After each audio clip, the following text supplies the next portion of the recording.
शांति। 4 मार्च 2025 प्रातः मुरली। ओम शांति। बाप दादा मधुबन। आज बाबा ने सुनाया, मीठे बच्चे जिन्होंने शुरू से भक्ति की है, 84 जन्म लिए हैं, वह तुम्हारे ज्ञान को बड़ी रुचि से सुनेंगे, इशारे से समझ जाएंगे। मीठे बच्चे जिन्होंने शुरू से भक्ति की है, 84 जन्म लिए हैं, वह तुम्हारे ज्ञान को बड़ी रुचि से सुनेंगे और इशारों से समझ जाएंगे। आज की मुरली से प्रश्न बाबा ने किया, देवी देवता घराने के नजदीक वाली आत्मा है या दूर वाली, उसकी परख क्या होगी? देवी देवता घराने के नजदीक वाली आत्मा है या दूर वाली, उसकी परख क्या होगी? उत्तर, जो तुम्हारे देवता घराने की आत्माएं होंगी, उन्हें ज्ञान की सब बातें सुनते ही जच जाएंगी, वह मूझेंगे नहीं। जितना बहुत भक्ति की होगी, उतना जास्ती सुनने की कोशिश करेंगे। तो बच्चों को नवज देखकर सेवा करनी चाहिए। सेवा करनी चाहिए। ओम शांति। रूहानी बाप बैठ रूहानी बच्चों को समझाते। ये तो बच्चे समझ गए। रूहानी बाप है निराकार, इस शरीर द्वारा बैठ समझाते हैं। बिन पग चले सुने, बिन काना कर विद कर्म करे विद नाना। हम आत्मा भी निराकार ऐसे शरीर से सुनते हैं। तो अब 2 बाप इकट्ठे हैं ना। बच्चे जानते दोनों बाबा यहाँ हैं। तीसरे बाप को जानते हो, परंतु उनसे फिर भी ये अच्छा है, इनसे फिर वह अच्छा है, नंबरवार है ना। तो उस लौकिक से संबंध निकल बाकी इन दोनों से संबंध हो जाता है। बाप बैठ समझाते मनुष्यों को कैसे समझाना चाहिए। तुम्हारे पास मेला प्रदर्शनी में तो बहुत आते हैं, ये भी तुम जानते हो। 84 जन्म कोई सब तो नहीं लेते होंगे। ये कैसे पता पड़े ये 84 जन्म लेने वाला है या 10 जन्म लेने वाला है, व 20 जन्म लेने वाला है? अब तुम बच्चे ये तो समझते हो कि जिसने बहुत भक्ति की होगी शुरू से लेकर, तो उनको फल भी इतना ही जल्दी और अच्छा मिलेगा। थोड़ी भक्ति की होगी और देरी से की होगी, तो फल भी इतना थोड़ा और देरी से मिलेगा। ये बाबा सर्विस करने वाले बच्चों के लिए समझाते हैं। बोलो, तुम भारतवासी हो तो बताओ, देवी देवताओं को मानते हो? बाबा ने कहा, भारत में लक्ष्मी नारायण का राज्य था ना। जो 84 जन्म लेने वाला होगा, शुरू से भक्ति की होगी, वह झट समझ जाएगा। बरोबर आदि सनातन देवी देवता धर्म था, रुचि से सुनने लग पड़ेंगे। कोई तो ऐसे ही देखकर चले जाते हैं, कुछ पूछते भी नहीं, जैसे कि बुद्धि में बैठता ही नहीं। तो उनके लिए समझना चाहिए, ये अभी तक यहाँ का नहीं है। जब तक ज्ञान बुद्धि में नहीं बैठता है तो क्या समझना चाहिए? ये यहाँ का नहीं है, ये हमारे परिवार का नहीं है, ये सतयुग में आने वाला नहीं है। ये कहाँ आएगा? त्रेता के अंत में या द्वापर की शुरुआत में आएगा। आगे चल समझ भी लेवे। कोई का समझाने से झट कांध हिलेगा, कोई तो एक शब्द सुनते ही चटक पड़ेगा। बरोबर इस हिसाब से तो 84 जन्म ठीक है। अगर कहते हम कैसे समझे, तो बाबा कहते तो हम कैसे समझे कि पूरे 84 जन्म लिया? अच्छा, 84 नहीं तो 82 देवता धर्म में तो आए होंगे। देखो, इतना बुद्धि में जचता नहीं है, तो समझो ये 84 जन्म लेने वाला नहीं है। दूर वाले कम सुनेंगे, जितना बहुत भक्ति की हुई होगी वह जास्ती सुनने की कोशिश करेंगे, झट समझ जाएंगे। कम समझता है तो समझो ये देरी से आने वाला है। भक्ति भी देरी से की होगी। बहुत भक्ति करने वाला इशारे से समझ जाएगा। ड्रामा रिपीट तो होता है ना। बाबा कहते ड्रामा रिपीट तो होता है ना। सारा भक्ति पर मदार है। इस बाबा ने सबसे नंबर 1 भक्ति की है ना। कौन से बाबा ने? ब्रह्मा बाबा ने। कम भक्ति की होगी तो फल भी कम मिलेगा। ये सब समझने की बातें हैं। मोटी बुद्धि वाले धारणा कर नहीं सकेंगे। ये मेले प्रदर्शनियां तो होती रहेंगी, सब भाषाओं में निकलेंगी। सारी दुनिया को समझाना है ना, तुम हो सच्चे सच्चे पैगंबर और मैसेंजर। वह धर्म स्थापक तो कुछ भी नहीं करते, ना वह गुरु है। गुरु कहते हैं परंतु वह कोई सदगति दाता थोड़े ही है। वह जब आते हैं उनकी संस्था ही नहीं तो सदगति किसकी करेंगे। बाबा ने कहा गुरु सदगति दाता थोड़े ही है। वह जब आते उनकी संस्था ही नहीं तो सदगति कैसे करेंगे। गुरु वह जो सदगति दे, दुख की दुनिया से शांति धाम ले जाए। क्राइस्ट आदि गुरु नहीं है, वह सिर्फ धर्म स्थापक है। उनका और कोई पोजीशन नहीं है। पोजीशन तो उनका है जो पहले पहले सतो प्रधान में फिर सतो रजो तमो में आते हैं। वह तो सिर्फ अपना धर्म स्थापन कर पुनर्जन्म वह तो सिर्फ अपना धर्म स्थापन कर पुनर्जन्म लेते हैं रहेंगे।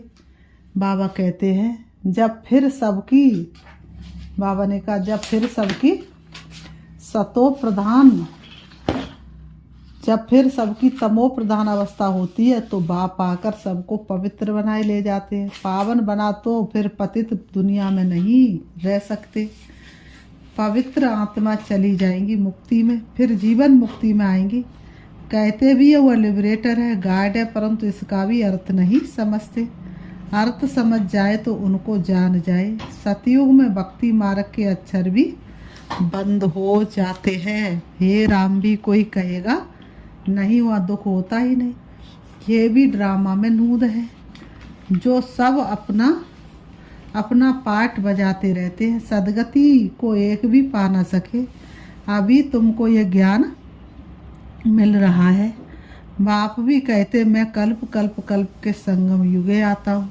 इनको कहा जाता है कल्याणकारी संगम युग, और कोई युग कल्याणकारी नहीं है। सतयुग और त्रेता के संगम का कोई महत्व नहीं। सूर्यवंशी पास्ट हुए, फिर चंद्रवंशी राज्य चलता है, फिर चंद्रवंशी से वैश्यवंशी बनेंगे तो चंद्रवंशी पास्ट हो गए। उनके बाद क्या बने ये पता नहीं रहता है। चित्र आदि रहते तो समझेंगे ये सूर्यवंशी हमारे बड़े थे, ये चंद्रवंशी थे। वह महाराजा, वह राजा, वह बड़े धनवान थे, वह फिर भी नापास तो हुए ना। ये बातें कोई शास्त्रों आदि में नहीं है। अब बाप बैठ समझाते, सभी कहते हमको लिबरेट करो, पतित से पावन बनाओ। सुख के लिए नहीं कहेंगे, क्योंकि सुख के लिए निंदा कर दी है शास्त्रों में। सब कहेंगे मन की शांति कैसे मिले। अभी तुम बच्चे समझते तुमको सुख शांति दोनों मिलते हैं। जहाँ शांति है वहाँ सुख है, जहाँ शांति है वहाँ दुख है। सतयुग में सुख शांति है, यहाँ दुख अशांति है। ये बाप बैठ समझाते हैं। तुमको माया रावण ने कितना तुच्छ बुद्धि बनाया है। ये भी ड्रामा बना हुआ है। बावन का ये भी ड्रामा बना हुआ है। बाप कहते मैं भी ड्रामा के बंधन में बांधा हुआ हूँ। मेरा पार्ट ही अभी है जो बजा रहा हूँ। कहते भी है बाबा कल्प कल्प आप ही आकर भ्रष्टाचारी पतित से श्रेष्ठाचारी पावन बनाते हो। भ्रष्टाचारी बने हो रावण द्वारा, अब बाप आकर मनुष्य से देवता बनाते हैं। ये जो गायन है उनका अर्थ बाप ही आकर समझाते हैं। उस अकाल तख्त पर बैठने वाले भी इसका अर्थ नहीं समझते। बाबा ने तुमको समझाया है आत्मा अकाल मूर्त है। आत्मा का ये शरीर है रथ, इस पर अकाल अर्थात जिसको काल नहीं खाता वह आत्मा विराजमान है। सतयुग में तुमको काल नहीं खाएगा। अकाल है, मृत्यु कभी नहीं होगी। वह है ही अमर लोक, ये है मृत्यु लोक। अमर लोक मृत्यु लोक का भी अर्थ कोई नहीं समझते हैं। बाप कहते मैं तुमको बहुत सिंपल समझाता हूँ। सिर्फ माँ में कम याद करो तो तुम पावन बन जाएंगे। साधु संत आदमी गाते हैं पतित पावन। पतित पावन बाप को बुलाते हैं। कहाँ भी जाओ तो ये जरूर कहेंगे पतित पावन सीताराम, रघुपति राघव, राजा राम। सच तो कभी छिप नहीं सकता। बाबा ने कहा सच तो कभी से छिप नहीं सकता। तुम जानते अभी पतित पावन बाप आया हुआ है, हमें रास्ता बता रहे हैं। कल्प पहले भी कहा था अपने को आत्मा समझ माँ में कम याद करो तो तुम सतो प्रधान बन जाएंगे। तुम सब आशिको मुझ मासुक के वह आशिक मासिक तो एक जन्म के लिए होते हैं, तुम तो जन्म जन्मांतर के आशिक हो। याद करते आयो हे प्रभु, देने वाला तो एक ही बाप है ना। बच्चे सब बाप से ही मांगेंगे। आत्मा जब दुखी होती है तो बाप को याद करती है। सुख में कोई याद नहीं करते, दुख में याद करते हैं। बाबा आकर सदगति दो, जैसे गुरु के पास जाते हमको बच्चा दो। अच्छा बच्चा मिल गया तो बहुत खुशी होगी। बच्चा नहीं हुआ तो कहेंगे ईश्वर की भाभी। बच्चा मिल गया तो कहेंगे बहुत सुंदर, बहुत अच्छा, और नहीं हुआ तो कहेंगे ईश्वर की ऐसी ही इच्छा है। बताओ, ईश्वर की इच्छा क्या दुख देने की होती है?